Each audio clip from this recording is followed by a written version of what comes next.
अब आप देखिए solutions of systems of linear equations.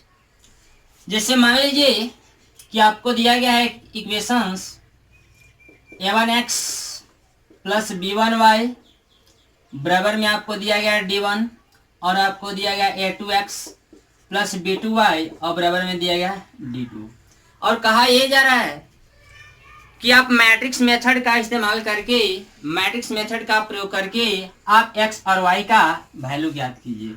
ऐसे आपको x का वैल्यू बताना है और y का वैल्यू बताना है। तो देखिए आप क्या करेंगे, सबसे पहले आप लिखेंगे a बराबर, कैपिटल A बराबर क्या लिखेंगे, तो रूल ये कहता है कि x का जो कोफिशिएंट है, इधर ध्यान से देखेंगे, x का जो कोफिशिएंट है, x का जो कोफिशिएंट उसको लिखेंगे कहाँ पे, फर्स्ट कॉलम में लिखेंगे, यानी प्रथम स्तंभ में लिखेंगे। तो x का कोफिशिएंट क्या है a1 और यहाँ पर क्या है a2। उसके बाद y का जो कोएफिशिएंट है, y का जो गुणांक है उसको लिखेंगे कहाँ पे, सेकेंड कॉलम में लिखेंगे, यानी सेकेंड स्तंभ में लिखेंगे। यहाँ देखिए y का गुणांक क्या है, तो y का गुणांक b1 है, यहाँ पर y का गुणांक क्या है b2 है। तो ये आपका क्या हो गया b1 और ये आपका b2। उसके बाद आप लिखे कैपिटल X बराबर, कैपिटल X बराबर किन को लिखेंगे, तो कैपिटल X बराबर उनको लिखना है जो आपका इस इक्वेशन में वेरिएबल का काम कर रहा है। तो इस इक्वेशन में वेरिएबल का काम कौन कर रहा है, तो एक x और दूसरा का y। तो ये आपका हो जाएगा स्मॉल x और स्मॉल y। उसके बाद क्या, उसके बाद आपको लिखना है कैपिटल B बराबर, कैपिटल B बराबर किन को लिखना है, तो कैपिटल B बराबर आपको लिखना है उस कांस्टेंट टर्म को जो इक्वेशन के राइट साइड है। तो इक्वेशन का राइट साइड क्या है बाबू, तो एक है d1 और दूसरा का d2। तो ये आपका d1 और ये आपका क्या, ये आपका d2 हो जाएगा। अब इसको सॉल्व करना है, कैसे सॉल्व करेंगे, तो यहाँ पे रूल ये कहता है कि आप a इंटू एक्स लिखिए। अगर यदि इस x में a से मल्टीप्लाई कर दिया जाए और इसको b के बराबर कर दिया जाए तो क्या ये मिलेगा, मिलेगा। मैट्रिक्स मल्टीप्लिकेशन से ये आपको मिलेगा। a का वैल्यू ये है, x का वैल्यू ये है, यानी इसको आप x के साथ मल्टीप्लाइड करेंगे और b के बराबर करेंगे तो यही आपको इक्वेशन मिल जाएगा। अब आप देखिए इसके बाद क्या करना है, इसके बाद आप दोनों तरफ a इनवर्स से मल्टीप्लाई कर दीजिए। तो जब a इनवर्स से मल्टीप्लाई कीजिएगा तो क्या होगा, आप लिख लीजिए a inverse into a into x बराबर क्या हो जाएगा, तो a इनवर्स इंटू b। चूंकि देखिए बाबू दोनों तरफ, इसमें भी देखिए, इसमें लेफ्ट साइड क्या a इनवर्स से मल्टीप्लाई किया गया और इसमें राइट साइड भी a इनवर्स से मल्टीप्लाइड किया गया। जब दोनों तरफ a इनवर्स से मल्टीप्लाई करेंगे कोई फर्क पड़ेगा, नहीं पड़ेगा। बट आप ये जानते हैं क्या, a इनवर्स इंटू a बराबर क्या होता है, तो आपका होता है I फॉर आइडेंटिटी मैट्रिक्स। तो अब आप देखिए a इनवर्स इंटू a की जगह I लिख सकते हैं, तो I इंटू एक्स बराबर क्या, तो ये आपका हो जाएगा a इनवर्स इंटू b। अब देखिए I आपका आइडेंटिटी मैट्रिक्स है जिसका वैल्यू क्या होता है 1 होता है। तो ये आपका x बराबर क्या फॉर्मूला मिल गया, तो a इनवर्स इंटू b। यानी आपको ये क्या, दो इक्वेशन दिया हुआ रहेगा और x y का वैल्यू निकालना होगा, तो आप फार्मूला क्या लगाएंगे, तो x बराबर a इनवर्स इंटू b। इस पर क्वेश्चन कैसे बनेगा, तो क्वेश्चन ऐसे बनेगा, आपको दिया हुआ रहेगा x प्लस y बराबर क्या 4 और 2x और प्लस क्या y बराबर मान लीजिए कि आपको दिया गया 6 और बताना है क्या है x बराबर व्हाट कॉमा y बराबर what by using matrix method. तो आप क्या करेंगे बाबू, सबसे पहले आप लिखेंगे a बराबर कैसे लिखेंगे, जैसा कि आपको बताया गया था कि x का जो कोफिशिएंट है, x का जो गुणांक है उसको प्रथम स्तंभ में लिखेंगे, यानी फर्स्ट कॉलम में। x का जो कोफिशिएंट है उसको फर्स्ट कॉलम में लिखेंगे। तो यहाँ x का कोफिशिएंट 1 है, 1 हो गया। यहाँ x का कोफिशिएंट 2 है, तो ये आपका 2 हो गया। उसके बाद ये y का कोफिशिएंट क्या है 1 और यहाँ पर y का कोफिशिएंट क्या है 1। ये आपका ऐसे हो गया। अब आप देखिए कैपिटल x बराबर क्या लिखना होगा, तो कैपिटल x बराबर लिखेंगे किसको, तो इस इक्वेशन में जो वेरिएबल का काम कर रहा है, तो वेरिएबल का काम कौन कर रहा है, तो एक x है दूसरा का y, तो स्मॉल x स्मॉल y हो गया। उसके बाद क्या लिख लीजिए, आप लिख लीजिए बी बराबर। बी बराबर किसको लिखा जाता है, तो जो इक्वेशन का राइट साइड होता है। इक्वेशन के राइट साइड कांस्टेंट टर्म का काम कौन कर रहा है, तो 4 और 6 कर रहा है। अब क्या करेंगे, अब आप जानते हैं sense A inverse sorry x बराबर क्या, ए इनवर्स n2 जानते हैं कि b होता है आपका फॉर्मूला, जैसा कि अभी अभी प्रूफ किया गया, x बराबर ए इनवर्स n2 b। यानी x का मान निकालने के लिए आपको एक ए इनवर्स चाहिए और एक क्या b चाहिए। तो b तो मालूम है बट ए इनवर्स मालूम नहीं है। तो ए इनवर्स हम लोग कैसे निकालेंगे, तो जैसा कि देखिए सेकेंड ऑर्डर के लिए, सेकेंड ऑर्डर के मैट्रिक्स के लिए ए इनवर्स निकालने के लिए एक ट्रिक दिया गया था। कौन सा ट्रिक था, तो ट्रिक ये था कि आप प्राइमरी डायगोनल को पहले आपस में इंटरचेंज कर लेंगे, तो ये आपका आपस में इंटरचेंज होगा तो 1 1 रह जाएगा। सेकेंडरी डायगोनल में माइनस से मल्टीप्लाई करेंगे तो ये माइनस में 1 और ये माइनस में 2 हो जाएगा। उसके बाद क्या, इसका डिटर्मिनेंट वैल्यू से डिवाइड करते हैं, तो इसका डिटर्मिनेंट वैल्यू क्या होगा, तो 1 गुना 1 करेंगे 1 होगा, माइनस 2 गुना 1 करेंगे 2 होगा, एक में से 2 घटाएंगे -1, तो ये -1 से डिवाइड कर देना होगा। तो यही आपका क्या मिल गया, यही आपका इनवर्स मिल गया। यानी यू कहें तो ये -1 से डिवाइड करेंगे कंप्लीट टर्म में, तो क्या मिलेगा -1 + 1, ये माइनस माइनस +2 और ये क्या प्लस में माइनस से डिवाइड करेंगे तो ये माइनस हो जाएगा। ये आपका ए इनवर्स मिल गया। और आप जानते हैं x बराबर क्या होता है, तो ए इनवर्स n2 b होता है। तो ए इनवर्स का मान क्या आया, तो ए इनवर्स का मान आपका है -1 और क्या है बाबू 1 2 और क्या -1, यही आपका है ना, तो जी हाँ यही आपका है। उसके बाद आप क्या जानते हैं n2b, तब b का वैल्यू क्या 4 और 6, तो ये आपका 4 और 6 हो गया। तो x बराबर, चलिए प्रोडक्ट कीजिए, गुना कीजिए, -1 गुना 4, चूंकि आप जानते हैं गुना करने का रूल क्या, दिस और दिस, इसमें चलना लेफ्ट टू राइट और इसमें टॉप टू बॉटम। तो -1 गुना 4, ये माइनस में 4 हो जाएगा, प्लस यहाँ से का स्टेप आगे बढ़िए 1, यहाँ से का स्टेप नीचे चाहिए 6, तो 1 गुना 6 ये आपका 6। उसके बाद अब आइए इनसे किस में, इसमें मल्टीप्लाई कीजिए, तो 2 गुना 4 ये आपका 8 हो जाएगा, और -1 गुना 6 माइनस में 6 हो जाएगा। अब इसको सिंपल कीजिए तो क्या मिलेगा, ये 6 में से 4 घट जाएगा 2, 8 में से 6 घट जाएगा 2, ये आपको ऐसे हो गया। यानी स्मॉल x का वैल्यू क्या गया, तो स्मॉल x का वैल्यू 2, और ये क्या था स्मॉल y, तो स्मॉल y का वैल्यू क्या गया 2, यानी x का वैल्यू भी 2 हो गया और y का वैल्यू भी 2 हो गया। तो इस प्रकार से x और y का वैल्यू मिल गया, किसके द्वारा, बाय मैट्रिक्स मेथड के द्वारा। अधिक जानकारी जो है आपको नेक्स्ट वीडियो में दिया जाएगा, और वो भी क्या थर्ड ऑर्डर के लिए दिया जाएगा। Thank you.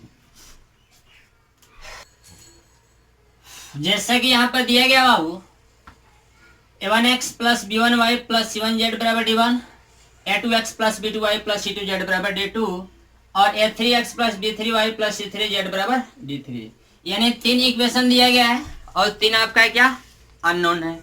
यानी x, y और z का वैल्यू बताना है, वो भी किसके द्वारा, तो कहा जा रहा है बाय मैट्रिक्स मेथड के द्वारा। तो देखिए आप लोग क्या करेंगे, इसका भी रोल जस्ट आपका सेकेंड ऑर्डर की ही तरह है। जैसे मान लीजिए कि ये ऐसे आपको दिया गया है और आपको सॉल्व करना है, तो आप क्या करेंगे, तो सबसे पहले आप x का जो कोएफिशिएंट है उसको लिखेंगे फर्स्ट कॉलम में। तो ये x का कोएफिशिएंट क्या है बाबू, तो ये आपका a1 a2 और ये आपका क्या a3। उसके बाद इस y के कोएफिशिएंट को सेकंड कॉलम में लिखेंगे, यानी सेकंड स्तंभ में। तो ये आपका होगा b1, ये आपका b2 और ये आपका b3। उसके बाद z के कोएफिशिएंट को थर्ड कॉलम में लिखना है। तो z का कोएफिशिएंट क्या है, c1 c2 और ये आपका है c3। तो ये आपका ऐसे हो जाएगा। उसके बाद क्या, तो उसके बाद आपको x बराबर लिखना है।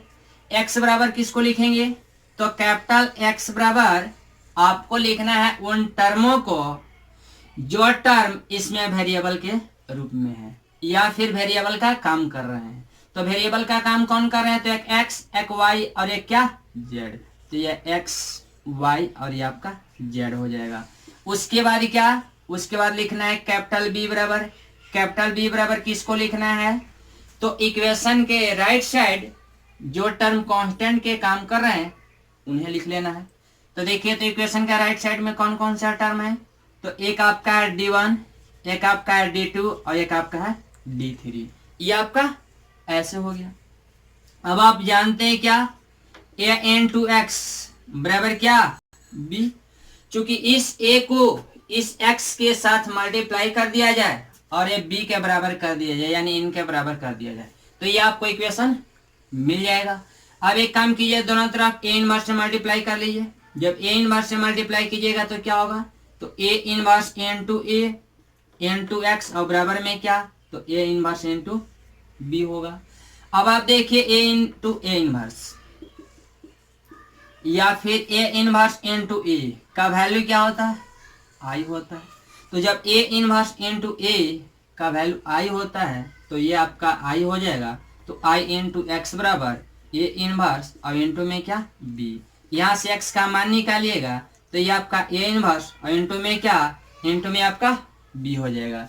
इस पर क्वेश्चन कैसे रहेगा, क्वेश्चन ऐसे रहेगा कि x plus Y plus 2z बराबर 3 और 2x plus 3y plus 4z बराबर 6 और x minus y minus z बराबर है आपको दिया गया है 2 और कहा क्या जा रहा है x y एंड z बराबर 1। इनका वैल्यू बताना है तो आप क्या करेंगे, यहाँ पर देखिए हम हिंट कर दे रहे हैं, आप लोग सॉल्व कर लेंगे। पहले आप लिखेंगे a बराबर किनको लिखेंगे, तो जो x का कोफिशिएंट है, जो x का ये कोफिशिएंट है उस x के कोफिशिएंट को यानी x के गुणांक को प्रथम स्तंभ में लिखेंगे यानी फर्स्ट कॉलम में लिखेंगे। तो x का कोफिशिएंट, यहाँ पर x का कोफिशिएंट क्या है 1, यहाँ पर x का कोफिशिएंट क्या है 2, यहाँ पर x का कोफिशिएंट क्या है 1। तो ये आपका हो जाएगा 1 2 1। सेकेंड कॉलम में किनको लिखना है, तो इस y के कोफिशिएंट को।